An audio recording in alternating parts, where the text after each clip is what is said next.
Olá, tudo bem, meu amigo? Você que nos acompanha aqui no canal da Faculdade Eduque.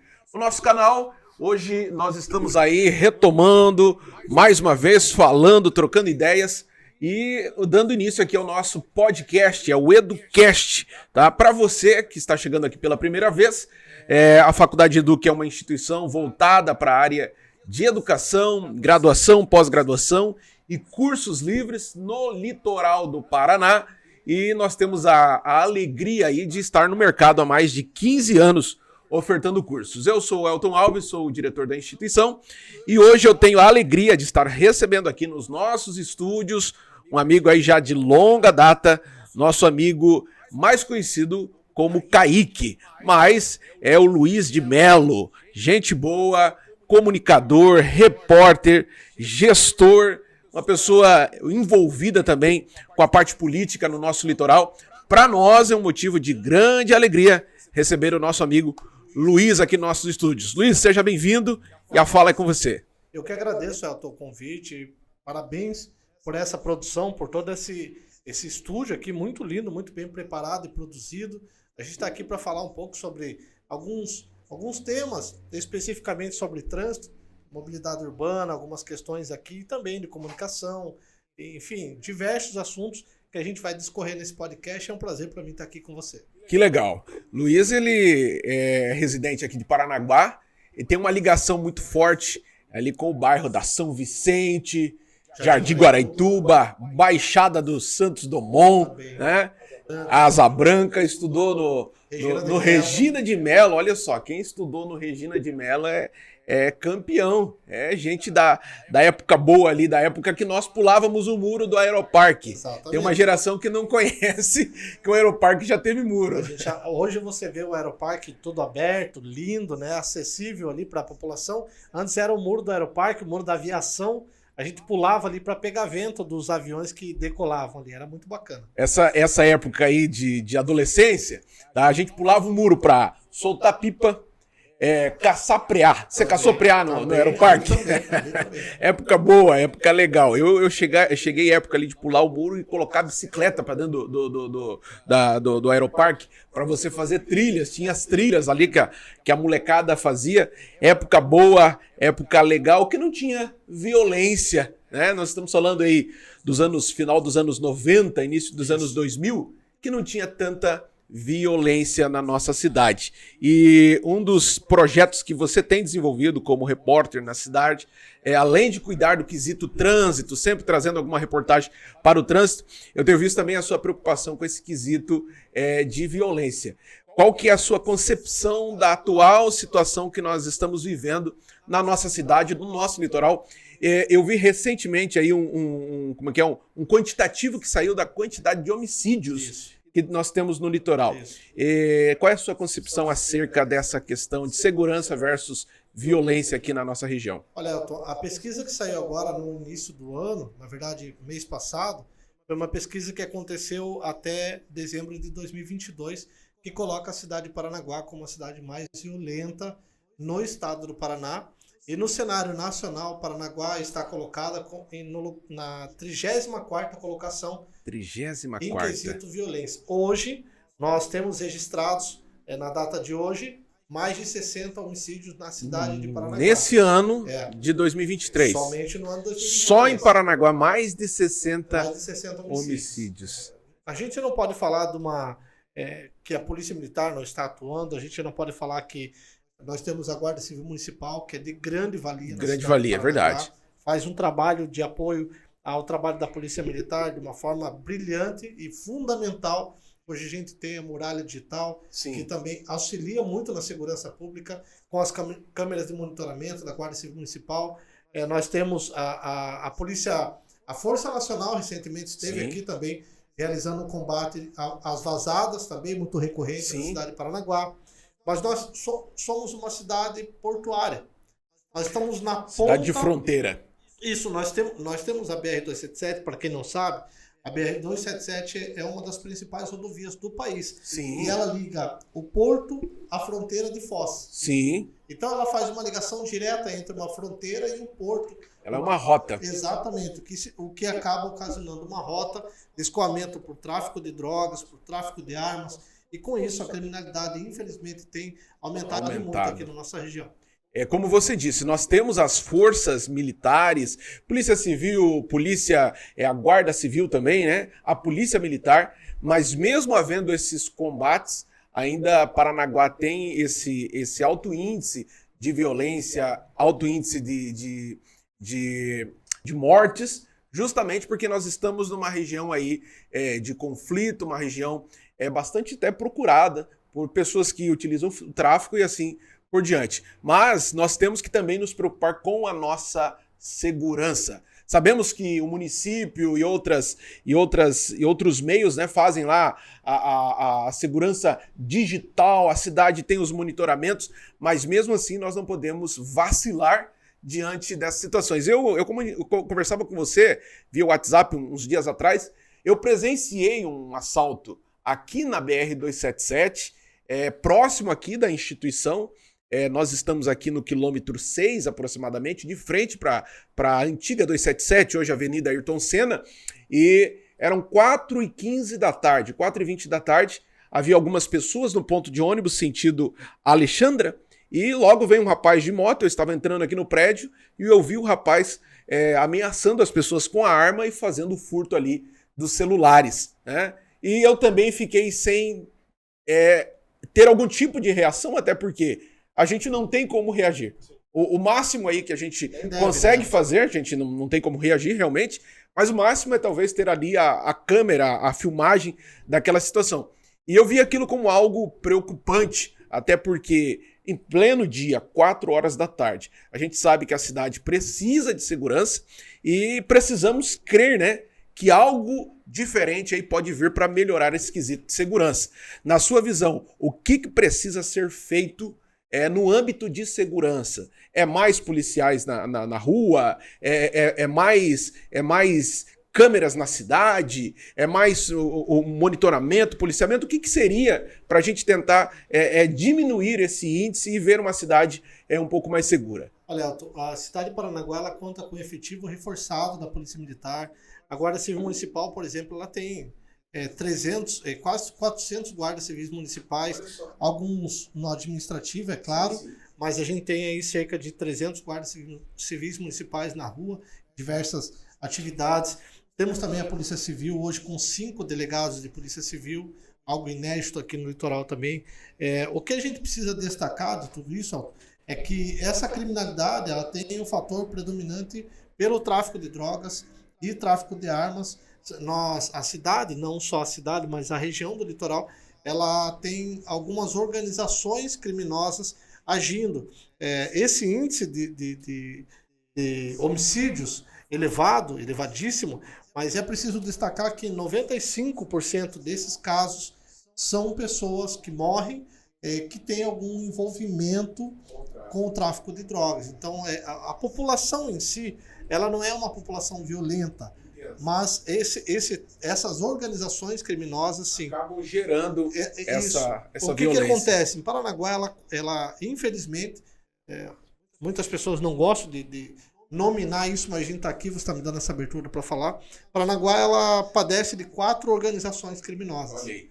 2 facções rivais que atuam aqui no litoral do Paraná, não só em Paranaguá, mas com grande força aqui em Paranaguá.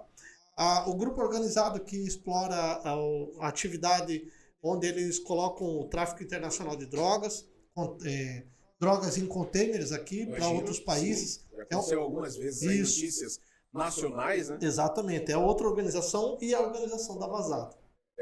A Vazada tem sido algo que recorrente, não é um cartão postal para a nossa cidade. Muita gente às vezes degrine o nome da cidade, a cidade sendo uma cidade histórica, devido à Vazada, o cheiro e tantas outras coisas, né? E a gente tem visto, você entra por Paranaguá, sempre tem ali alguma situação fruto das vazadas. Existe como que é? Existe um público, existe um comércio desses grãos? Como que é para a gente conseguir entender isso? É porque a soja, o adubo, o farelo, eles são facilmente vendidos. Comercializados no é negro. Obscuro. É muito fácil você conseguir comercializar isso. Então, existem, né, aquele que abre a bica, faz a abertura da bica, mais o grupo de pessoas ali junto com ele que faz o recolhimento. Dali eles vão acondicionar em algum lugar. Meu Deus do céu. Né? Precisa fazer um acondicionamento para que daí alguma pessoa que é o comprador vai fazer a compra para levar até o receptador. Meu Jesus. Então, e algo dessa forma não deixa de ser uma organização. É uma organização. Você falou, eu me lembrei, recente, tem um vídeo que rolou aí nas principais páginas de divulgação de Paranaguá, de um rapaz fazendo a vazada, porém no trem. Sim. Ele vai lá, ele rompe o lacre do trem, o trem começa a vazar ali em plena linha, né, do trem. Ele entra, engraçado que ele entra para dentro lá do trem e depois ele sai. Acho que ele fez até limpeza do porão do trem. Então algo assim extremamente perigoso. Sim. Eu entendo que o trem estava em manobra ou até parado, mas extremamente perigoso. A pessoa colocando a vida em risco, por causa desse mercado paralelo, esse mercado negro aí dos grãos. Muito fácil. Muito fácil. Então, eu entendo assim, que pra gente combater,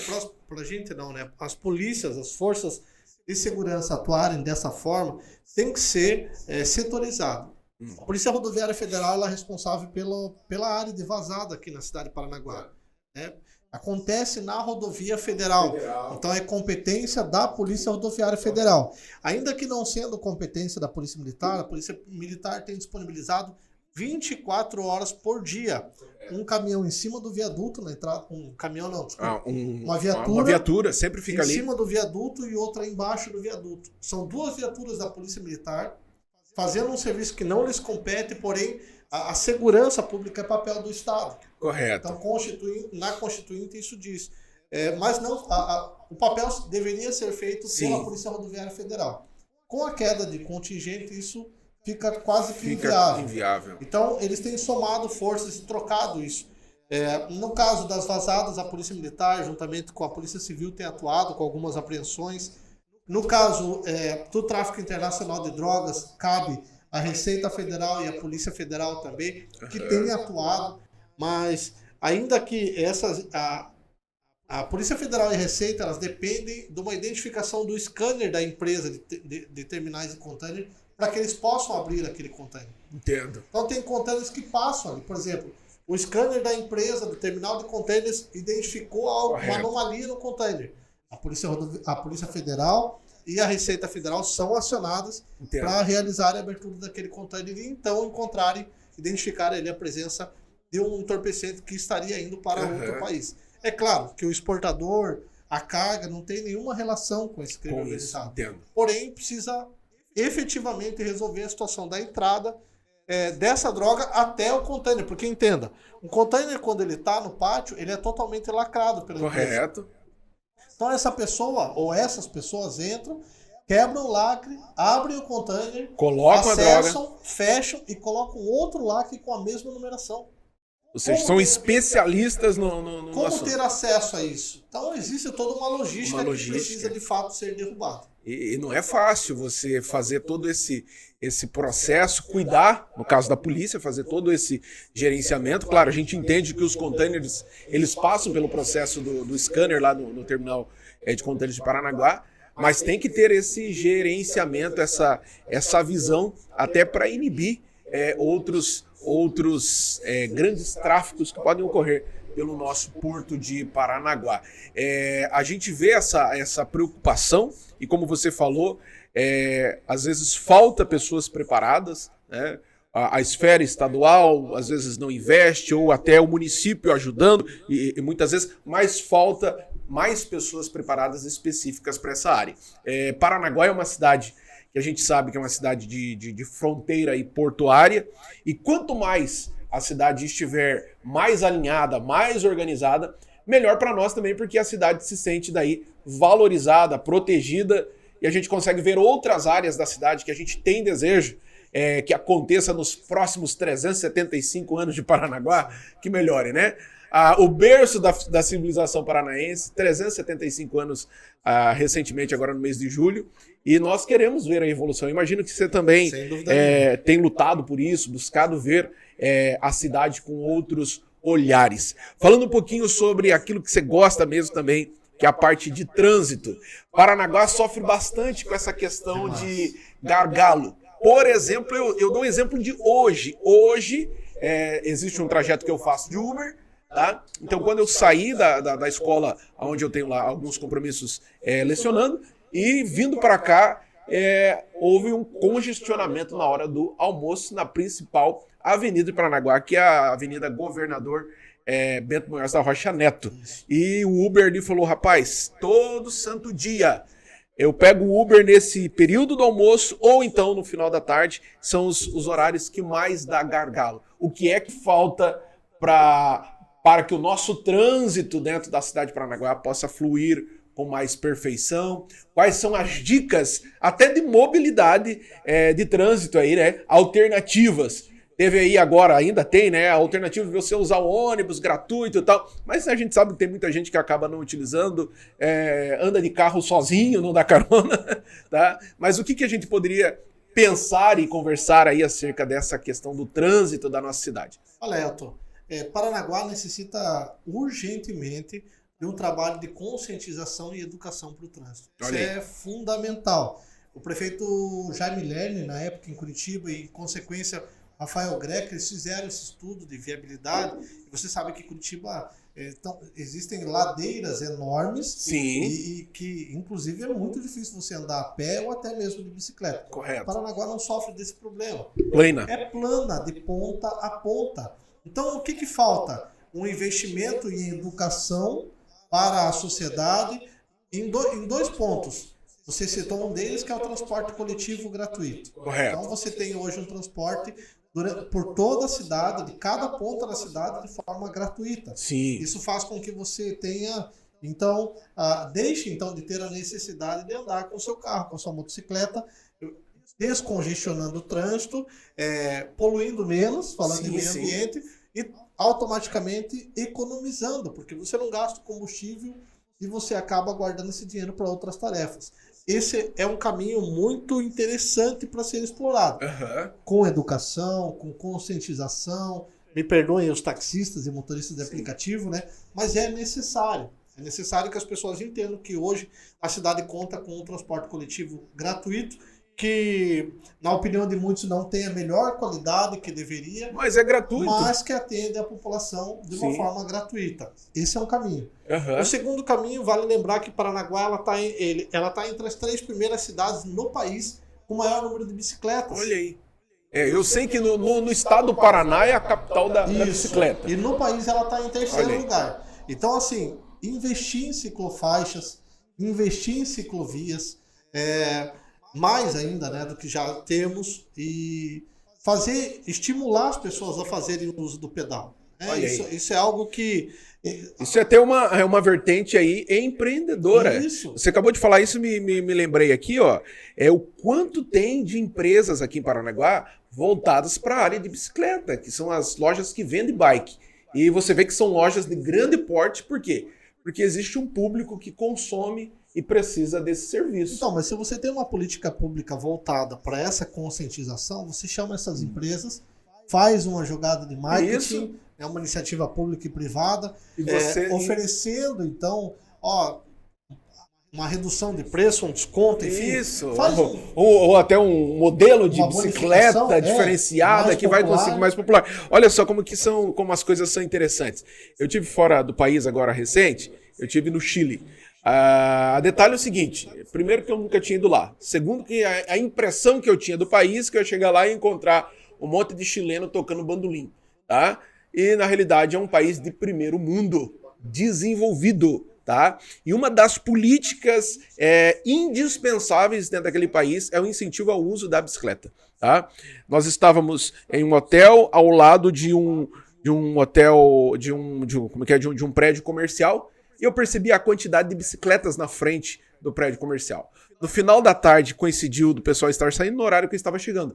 Normal, Luiz, normal, pessoas de terno, de gravata, pegando as suas bicicletas, indo embora nas ciclofaixas muito bem organizadas. Aquilo me chamou a atenção. Eu falei, olha, um país desenvolvido que incentiva as pessoas de qualquer classe social a utilizar a bicicleta. Muito legal, o pessoal colocando a mala de serviço, de terno, de gravata, mulheres, homens ali, e pegando a sua bicicleta para retornar para casa. E Paranaguá, ela é muito favorável a isso, porque nós já falamos, por se tratar de uma cidade plana, por se tratar de você ter, né, de todas as pontes você consegue chegar ou sair do centro, e com isso, sem dúvida nenhuma, você desafoga muita coisa. Muita coisa. Você falou sair dos bairros, chegar no centro, nós temos 2 avenidas transversais muito importantes. Bento Munhoz da Rocha Neto, Paranaguá Centro, sentido praias. Nós temos a Avenida Roque Vernalha, pega aqui da região, aquele bairro ali deve ser... Ali da Estradinha. Da Estradinha, isso. Sentido Vila Guarani. Né? Vai até lá no final, lá no Beira Rio. Tá? Só que nós, para quem entra em Paranaguá, nós temos a Bento Munhoz da Rocha Neto, ou para quem sai. Será que não está na hora de pensar em uma segunda via de acesso, talvez, a própria Avenida Ayrton Senna, que é a antiga BR-277, para se tornar uma via específica para esses acessos centrais da nossa cidade, sem a utilização dela específica para os caminhões? Até porque, vamos vermos, né? A Avenida Ayrton Senna, ela é possível ter as rodovias paralelas nela ali, as marginais, né? E a gente vê, parece que há um descuido com essa Avenida Ayrton Senna. O que acontece é que agora, no caso da Ayrton Senna, são 2 expectativas. A expectativa da nova concessionária de pedágio que vai entrar. Ah, é verdade. E dentro do pacote da concessionária entra o compromisso da criação, remodelação da Ayrton Senna, assim como da Bento Rocha até o portão principal do porto. Então, os 2 caminhos que ligam ao porto, tanto a Bento Rocha, que vai lá pela Vila Guarani, Jardim Iguaçu, Rocio até o porto, e a Ayrton Senna, que corta de uma forma reta. Todas essas estão nesse pacote, nesse contexto, que deverá ser contemplado pela empresa ganhadora da licitação. Isso é um detalhe. E a Roque Vernalha, que ela deu uma melhorada, mas ela não entra em processo de da concessionária. Qual é a saída para a Roque Vernalha? Isso. No caso da Roque Vernalha, a gente tem um fator predominante, que é a passagem de trem. Sim. E também, nessa logística da Ferroeste, que está vindo lá de Mato Grosso do Sul, que vai cair aqui a nova Ferroeste, aqui em Paranaguá. Sim. Também estuda-se a possibilidade, e a gente espera que essa possibilidade se torne realidade, da retirada, então, dessa linha férrea que corta a cidade, ali na Roque Vernalha, para que ela seja colocada, então, lá na margem da Bento Rocha, lá pela Vila Guarani, de triagem. Seria um estudo muito interessante, muito importante para a cidade de Paranaguá, visto que a linha férrea que passa ali pela Roque Vernalha literalmente trava a cidade, trava o trânsito dos 2 lados. E o estudo entra no plano diretor, entra todo no estudo de impacto que está sendo feito pela Ferroeste. É um projeto grande já da gestão do presidente Bolsonaro, que já foi sancionado, do Ministério de Infraestrutura. A ideia é que as ferrovias ganham um aumento. Hoje, o número, mais propriamente dizendo, hoje toda a carga que é escoada para o porto aqui de Paranaguá, ela chega a 80% por rodovias, por caminhões, e 20% por ferrovias, por linhas de trem. A ideia do governo anterior, do governo Bolsonaro, é transformar essa realidade, não só aqui, mas no país todo. Mas a gente está falando aqui que 60%, de 20% passe para 60% o transporte rodoferroviário, com isso diminuindo pela metade o transporte rodoviário, né? Então 60% por trens e 40% por rodovias. Assim você evita o número de acidentes de rodovias. Sim. Você evita gasto com IPVA, você qualifica, otimiza e qualifica. Otimiza perfeitamente essa questão de trânsito. Então, são projetos em andamento, né, do governo federal, em conjunto com o governo do estado, e está acompanhando. A gente não espera isso para agora, para esse ano, para o próximo ano, mas a gente tem expectativa que ainda esse ano seja licitada aí a concessionária de pedágio, e que a partir do próximo ano ela comece a tomar conta. Na verdade, a partir do final desse ano, se der tudo certo, 23. ela comece a tomar conta aí das nossas rodovias, incluindo as nossas Ayrton Senna e Bento Rocha aqui na cidade de Paranaguá. É necessário o pedágio.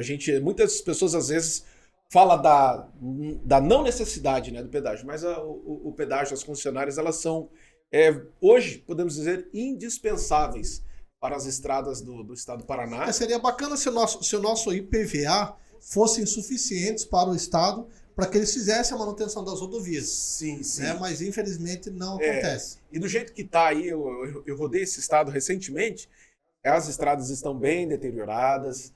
Para quem viaja à noite, tá, sofre aí a falta de proteção, a falta de suporte, a falta de sinalização, uma questão ali de emergência capaz de ficar na mão.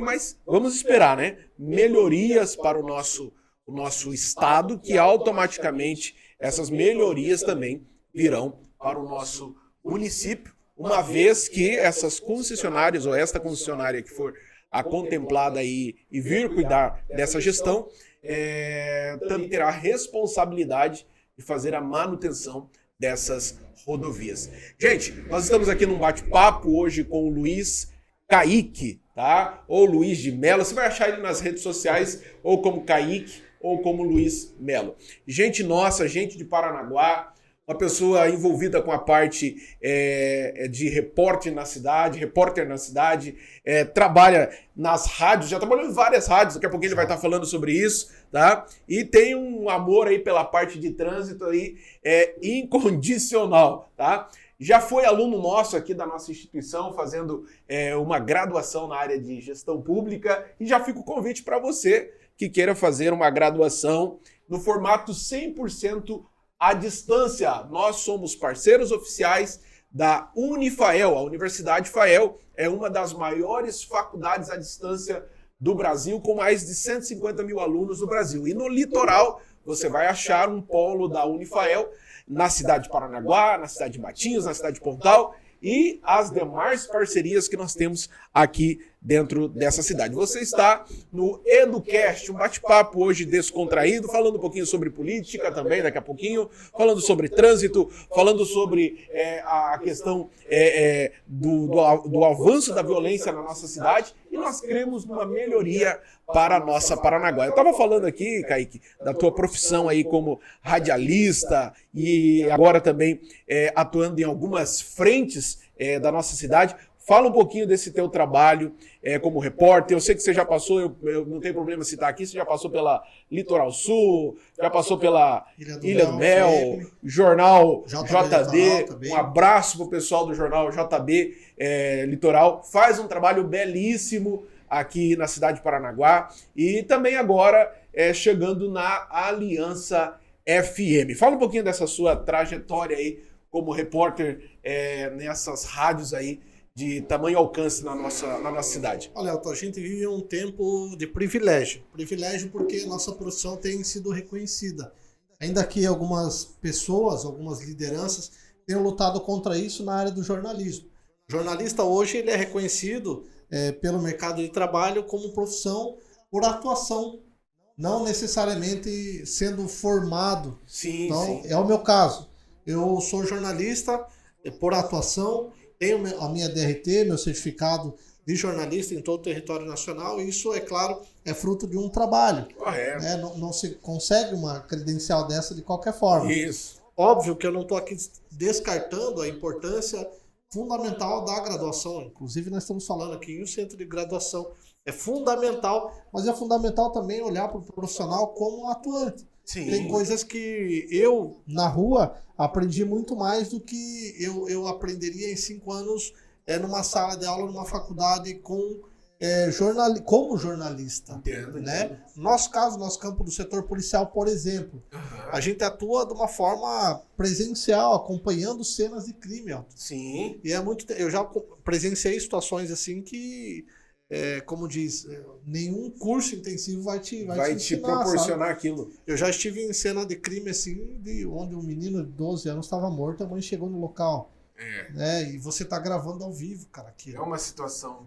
É difícil você, como pessoa, você segurar a emoção ali e conseguir se controlar né, e respeitar o teu público, né? Porque o comunicador hoje, ele tem por finalidade trazer a informação, mas hoje a comunicação ela se reinventou no quesito de comunicar e comentar.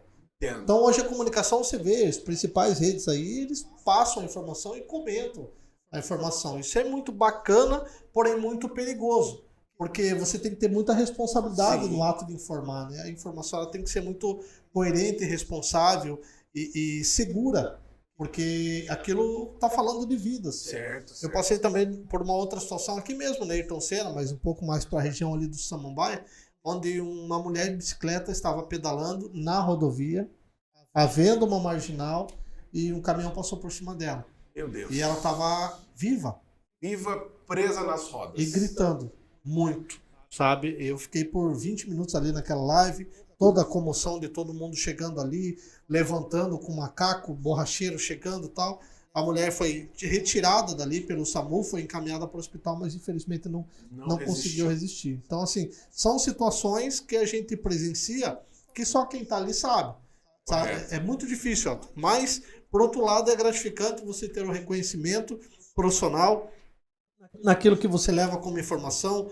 Passei aí recentemente pela Rádio Ilha do Mel, aprendi muito ali também naquela empresa. Também tive oportunidade no JB Litoral, que é um jornal conceituado aqui na nossa região. A Rádio Litoral Sul, recentemente, também como repórter, consegui atuar. Que bacana. E agora tive a oportunidade, recebi o convite de me tornar gerente.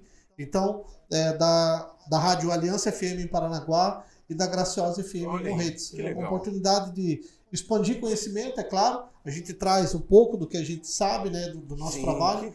E espera aí agregar com essas marcas, com essas empresas e também aprender, é claro. A Aliança FM está na frequência 98.3 em Paranaguá. Isso. E também na Graciosa FM. Graciosa 87.9 em Morretes. Isso, que são rádios comunitárias do grupo aí gerenciado também pelo nosso amigo Alexandre. Alexandre Rocha. Alexandre, que grande abraço. É o presidente da Associação Mantenedora das Rádios, tá? Alexandre Rocha e a Luciane Martinkoski. Tá? A gente conhece e a gente fica feliz de saber que você agora vem fazer parte desse time da Aliança e Graciosa, que também tem sido um instrumento de grande relevância para a nossa cidade, conectando as pessoas de uma forma assim muito bacana. E também, vale dizer, né, que a Aliança ela tem uma conexão bastante com o público evangélico aqui na região de Paranaguá, mas é uma rádio que atende a todos, até por ser uma rádio de fato comunitária, ela tem uma proposta interessante, bacana. Você vai estar atuando como gerente das rádios, sua alocação estará alocado em Paranaguá ou em Morretes? Qual que é a localização que você vai estar mais? De qualquer forma eu vou ter que estar volante, né? Eu vou ter que estar indo para Morretes. Hoje mesmo eu estarei indo para Morretes, a gente faz algumas gravações, algumas adequações lá, vem para cá, atua aqui também. Que legal. Vou estar para lá e para cá e é uma responsabilidade, uma oportunidade muito interessante, muito bacana. E a gente traz então alguns elementos para a rádio que a rádio ainda não tinha, uma rádio totalmente musical, né? Isso. Então a gente cria um departamento de jornalismo para a rádio, para trazer essa informação com responsabilidade, com conceito cristão, guardando, é claro, os nossos conceitos cristãos. Que bacana. Mas trazendo, sim, informação em tempo real, de hora em hora, atualizando a população, porque hoje tudo é informação, né? É verdade. E a gente tem investido também a Rádio Aliança, assim como a Rádio Graciosa. A gente está lançando aí o nosso arroba Aliança FM para firmar conceito nas plataformas digitais, streams aí digitais, para que a gente possa então também, apesar de se tratar de rádios comunitárias, a gente possa alcançar um público ainda maior. Que legal. Ó, nosso desejo é que você tenha sucesso, que você tenha aí uma caminhada crescente na Aliança e na Graciosa e que o nosso litoral possa crescer ainda mais com a sua participação aí, atuando nesse quesito, trazendo ideias novas, trazendo reportagens novas para a nossa região. Até porque o nosso litoral merece, né, estar em evidência. Sim. Estar em evidência. Eu estive recentemente levando um parente nosso para conhecer Morretes. É a primeira vez que ele vem aqui para a região sul. E ele ouvia muito falar de Morretes. Morretes, o trem e tal. E levei ele para conhecer Morretes. E o casal de tios nossos. ele ficou encantado com a cidade de Morretes, né? Uma cidade pequena, mas uma cidade extremamente acolhedora, né? E a gente precisa, de fato, valorizar a parte histórica aqui da nossa região, do litoral, Morretes, Antonina, Guaraqueçaba. Né? Guaraqueçaba, rapaz, eu gosto de Guaraqueçaba. Já fui várias vezes ali naquela cidade. Já fui de carro, já fui de barco, e é muito bacana a gente valorizar o que a gente tem de bom. Mas falando aqui do parente que veio, rapaz, ele ficou encantado com a cidade de Morretes, né? E depois ele veio para conhecer as praias, tal, Pontal, Matinhos, e algo que ele me falou que me chamou a atenção. Ele falou, rapaz, o litoral do Paraná é rico, né? Aí eu pensei que estava falando de riqueza material. Ele falou, não, é riqueza natural. Ele falou, em questão de 40 minutos nós saímos de uma mata atlântica, de um rio da Graciosa, e agora nós já estamos com o pé na beira da praia. Sim, ele falou, isso lá no interior onde eu moro, interior de São Paulo, isso não tem. Sem falar, Elton, que a gente conta com um arquipélago de ilhas aqui, sim, maravilhoso, né? Sim. Uma Bahia incrível. E nós somos também detentores de uma Mata Atlântica bem conservada. Bem conservada, meu Deus do céu. Então você tem assim uma diversidade aqui no litoral de quesitos naturais que precisam ser muito bem explorados no quesito do turismo. E para isso precisa do quê? Dos meios de comunicação. Sim. Precisam de pessoas que façam essa conexão, porque a gente estava falando da rádio. A rádio ela tem esse alcance na frequência do rádio. Sim. Só que o alcance dela nas redes sociais, nas plataformas, é o mundo todo. A gente pode aí estar falando, sim, apresentando essa nossa região de uma forma bacana. Mas, Kaique, seguindo aqui para o finalzinho da nossa conversa, eu não poderia deixar de falar sobre política, tá? Porque eu sei que você também gosta dessa área. A gente já conversou, já discutiu muitas vezes sobre assuntos políticos, a boa discussão, né? E isso é bom, a gente ter opiniões políticas formadas, tá? E na sua concepção, qual é a tua visão para Paranaguá? Vamos para Paranaguá. A gente sabe, então, estamos caminhando aí para o segundo semestre, né? Já aí partindo aí, já não é o meio do segundo semestre. Iniciamos, né, o segundo semestre de 2023 e agora as coisas daqui a pouco começam a ser ajustadas pensando no 24, que é ano de eleição municipal, vereadores. Qual é a tua visão para Paranaguá? Se quiser citar nome, cita. Se você quiser fazer o seu mapeamento, faça da forma que você achar melhor. Olha, Elton, a gente vive, sem dúvida nenhuma, uma última década onde Paranaguá ela tem despontado em várias frentes. A gente tem uma relevante situação que é a relação hoje do Porto com a cidade de Paranaguá. O Porto devia muito para a cidade de Paranaguá e não pagava, Elton. Uhum. O Porto devia... Eu entrevistei o André Pioli, que é parnanguara, e possivelmente um dos pré-candidatos aqui a prefeito para a eleição que vem.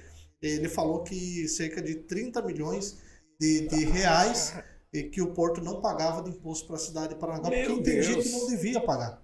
E desde que essa nova gestão do governo Ratinho entrou, esse dinheiro foi pago. Além desse, mais 4 milhões por ano. Isso é muito importante para a saúde financeira da cidade. Uhum. A cidade se desenvolveu como um todo. A gente tem aí diversas frentes onde a cidade se desenvolveu, com chegada de iluminação de LED, o transporte coletivo gratuito que a gente já falou, sim, o projeto Meu Campinho, que é do estado do Paraná, que legal, mas que também tem atuado muito aqui, mas a gente ainda fica carente em muitas áreas, especialmente na área da saúde, uhum, que são os pilares de uma gestão são saúde, segurança pública e educação. Saúde, segurança pública e educação. Esses são os 3 pilares de uma gestão. Correto. Não tem como fugir disso. Tem como fugir, é indispensável. E a gente pontuou já desde o início a sensação de insegurança, correto, na cidade mãe do Paraná. Então isso é algo que precisa ser aprimorado, apesar dos investimentos que têm sido feitos, mas ainda entende-se que é fundamental que se invista de uma forma mais... como que eu posso dizer, mais inteligente nessa forma. Mais inteligente. Outro detalhe, Kaique, qual é a sua visão sobre... Vamos pegar um futuro um pouquinho mais para frente, tá? A gente sabe que o ano que vem mudanças de prefeito, vereadores e assim por diante. Mas Paranaguá carrega o fardo de não conseguir eleger um deputado estadual há muitos anos aí. Mas teve o Arnaldo não, teve o Valdir Leite, teve o Alceuzinho Maron, Mário Roque. Mas, tipo assim, já é uma geração passada, já faz alguns anos isso daí, né? A gente não vê aí a eleição de um deputado com frequência, até por ser uma cidade de mais de 100 mil habitantes, 157 mil habitantes, acho que de eleitores tem mais de 80, 90 mil eleitores. E vamos pensar no litoral, né? Alguém que represente o litoral, como deputado estadual represente na Câmara Estadual de Deputados. Nós não temos essa referência. Qual que seria a dinâmica, qual que seria, na sua concepção, a estratégia? Não sei se é união, se é uma questão partidária, eu não entendo de política. Eu não conheço esse meio, mas o que seria, qual seria o caminho? Qual que seria o caminho além da conscientização? A conscientização a gente sabe que tem que ter, mas qual que seria o caminho? A estratégia defendida pelo atual gestor, ele apoiou alguns deputados de fora que teriam, então, contribuído com a cidade na sua gestão. Correto. Que, de certa forma, é coerente, mas não apoiou nenhum candidato local. Contando os 7 municípios do litoral do Paraná, Paranaguá, Guaratuba, Matinhos, Morretes, Antonina, Guaraxaba e... Morretes, Guaraxaba, Antonina, Pontal do Paraná. Pontal do Paraná. 7 municípios do Pontal do Paraná. Nós temos mais de 200 mil eleitores. Olha aí. Então você elegeria facilmente aí 2 deputados estaduais e 2 federais. Uhum. Há 43 anos não se elege um deputado estadual. Olha e há aí. 51 anos não se elege um deputado federal. Isso é número, não é achismo. Olha tá? só. É muito E tempo. esses que entraram foram de suplência. Isso. O único eleito foi o Valdir Leite. Foi o último Valdir. eleito.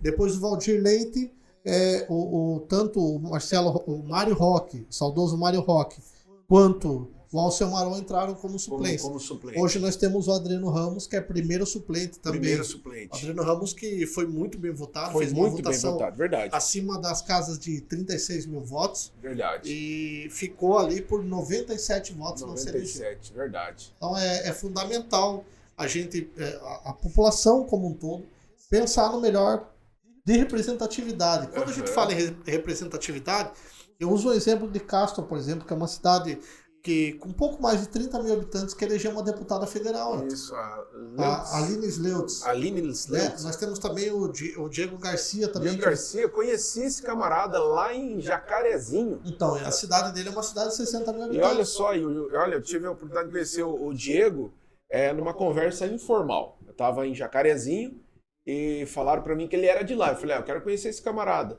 E daí o rapaz, o conhecido meu, falou, não, ele tá aqui na cidade, você encontra ele na rua.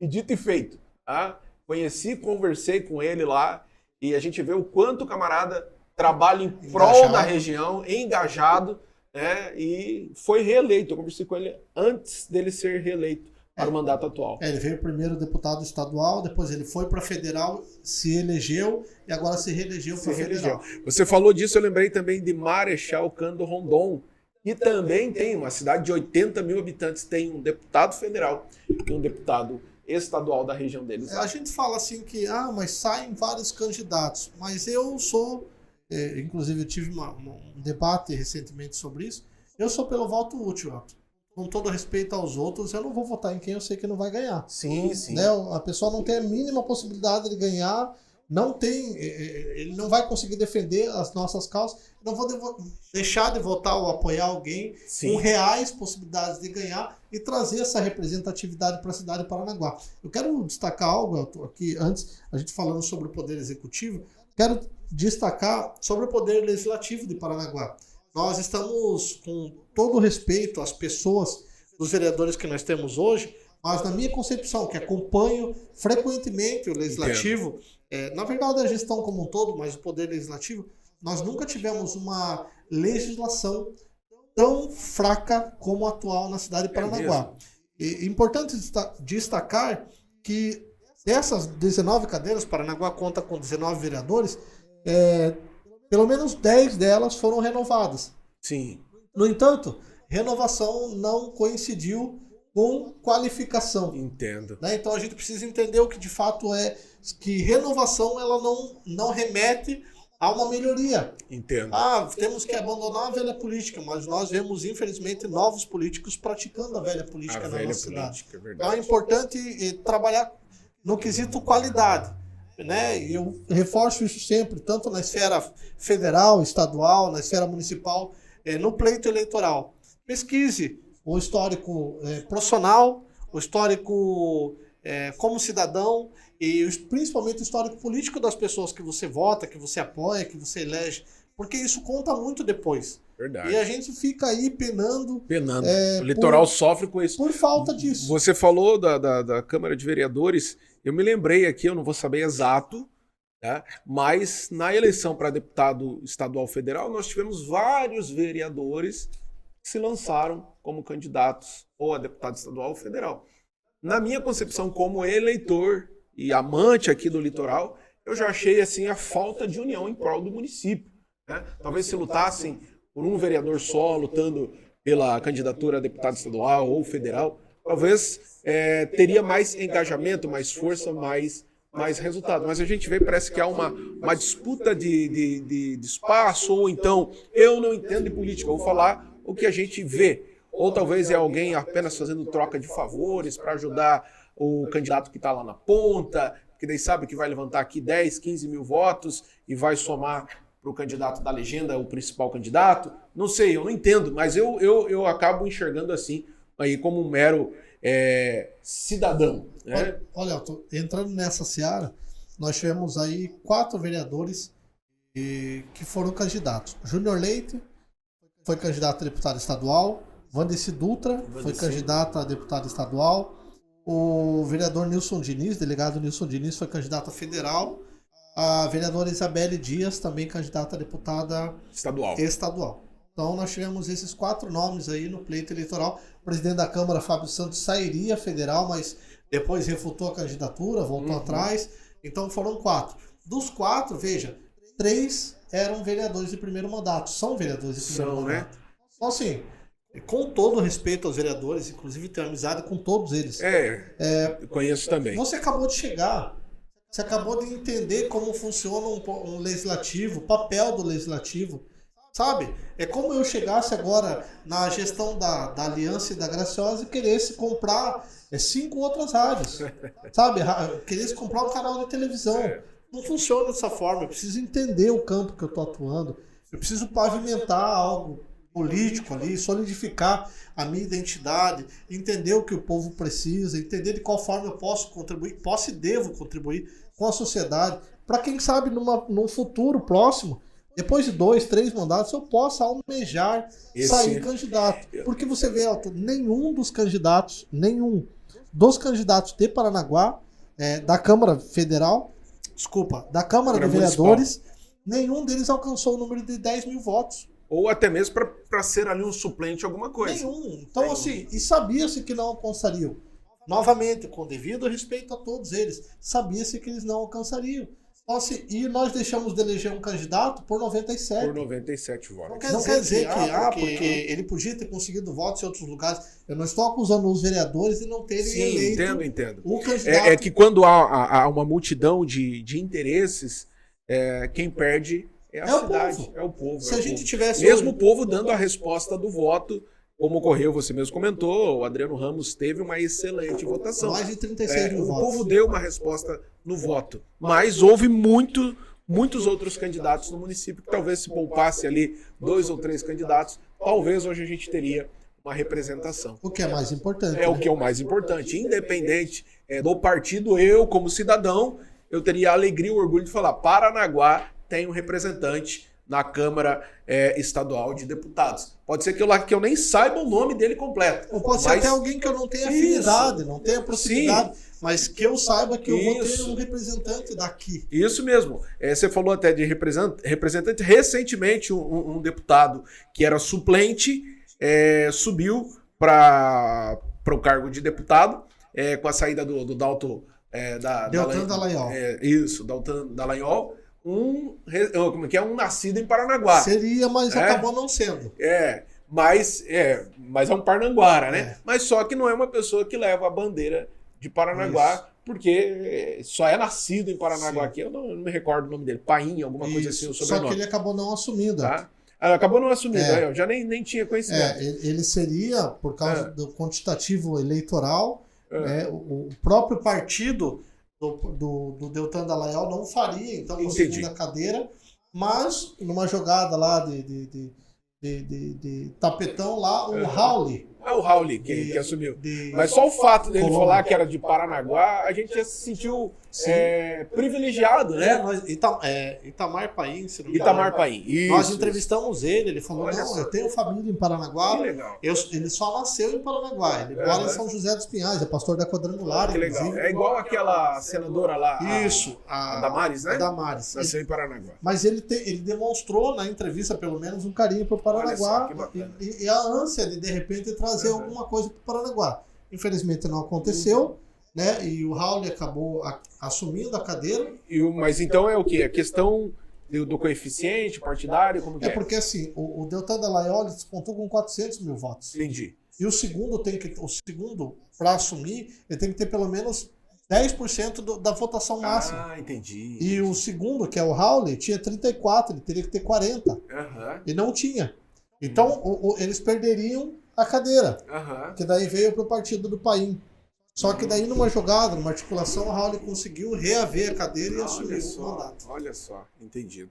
Interessante, mas é bom a gente conhecer e ouvir e aprender. Esse diálogo aqui, esse bate-papo, a gente acaba aprendendo, Luiz. Você é um camarada inteligente aí na área política, na área de trânsito, na área de comunicação, e eu me sinto assim honrado, feliz de poder recebê-lo aqui no nosso estúdio, receber aqui na nossa instituição e dizer para você que as portas estão abertas aqui. Conte com o apoio nosso aí, sempre na parte de educação. Vamos continuar sempre militando por essa visão, por essa ideia. Agora você à frente aí da parte de gerenciamento da aliança aí, Graciosa, pode saber que você tem mais um parceiro aqui na área de educação, que é a Faculdade Educ, a Unifael. Já somos parceiros antigos da Aliança FM. Conversa com o Alexandre, vou contar essa história e deixar gravada, hein, Alexandre, para você ouvir depois, tá? Nós temos uma história lá do meu falecido pai, quando o Alexandre foi montar a rádio, tá? Eu não vou contar ela inteira aqui, mas o Alexandre vai ter que contar lá, porque é meio cômica. E o Alexandre precisava comprar o primeiro equipamento dele lá, tá? Eu lembro que foi meu falecido pai que ajudou na compra, e eu fiz a compra no cartão lá. Tá? Só que o nome lá era um nome meio estranho, rapaz. E quando chegou a fatura do cartão, meu pai partiu pra cima de mim, rapaz. Menino, o que é isso aqui? Esse cartão aqui era um nome meio estranho, não vou deixar no ar aqui esse nome não. Daí até eu explicar pra ele que era a compra do produto, rapaz, demorou. Esse daqui é aquele equipamento que o senhor comprou, mas o nome da empresa era um nome meio estranho e soava outra coisa. Mas o Alexandre vai te contar essa história. Eu lembro do início da aliança, eu estou te falando aí de 15 anos atrás, tá? 15, quando nós estávamos começando também o projeto aqui do Instituto Educ. Mas, Kaique, para nós é uma alegria recebê-lo. Tá? Tenho certeza que para os nossos amigos internautas, ouvintes, você que está assistindo em tempo real, você que vai assistir depois essa live, tá? Eu tenho certeza que deu para aprender e trocar bastante experiência aí com a vinda do Kaique nesse nosso bate-papo, nesse nosso podcast. Meu amigo, muito obrigado. Tá? Desejo você sucesso na sua vida profissional, no sucesso na sua família, sucesso em todos os seus sonhos e objetivos. Eu fico feliz de ver esse seu avanço profissional e esses seus desafios aí que você tem pela frente, tá bem? Receba aí o nosso abraço, receba aí a nossa gratidão de ter recebido você aqui no nosso estúdio. Palavra com você. Eu que agradeço a você, a Educ, uma instituição tão conceituada no litoral do Paraná. Você é um amigo de longa data. As suas palavras, é claro, só enobrecem o valor de tudo aquilo que a gente tem buscado construir. E, novamente, a gente não fala nada aqui tentando depreciar essa ou aquela pessoa. Nossa fala vai ser sempre hoje é e será sempre em prol do futuro da cidade de Paranaguá, onde eu quero criar os meus filhos e netos, onde você certamente também tem a mesma expectativa. Então, a nossa visão é sempre voltada para aquilo que é melhor para a nossa cidade, para a nossa população. Eu não sou candidato, já deixando claro aqui, não sou pré-candidato. Apoio uma causa pela cidade de Paranaguá, né, pelo futuro da cidade mãe do Paraná. Então, agradeço o espaço.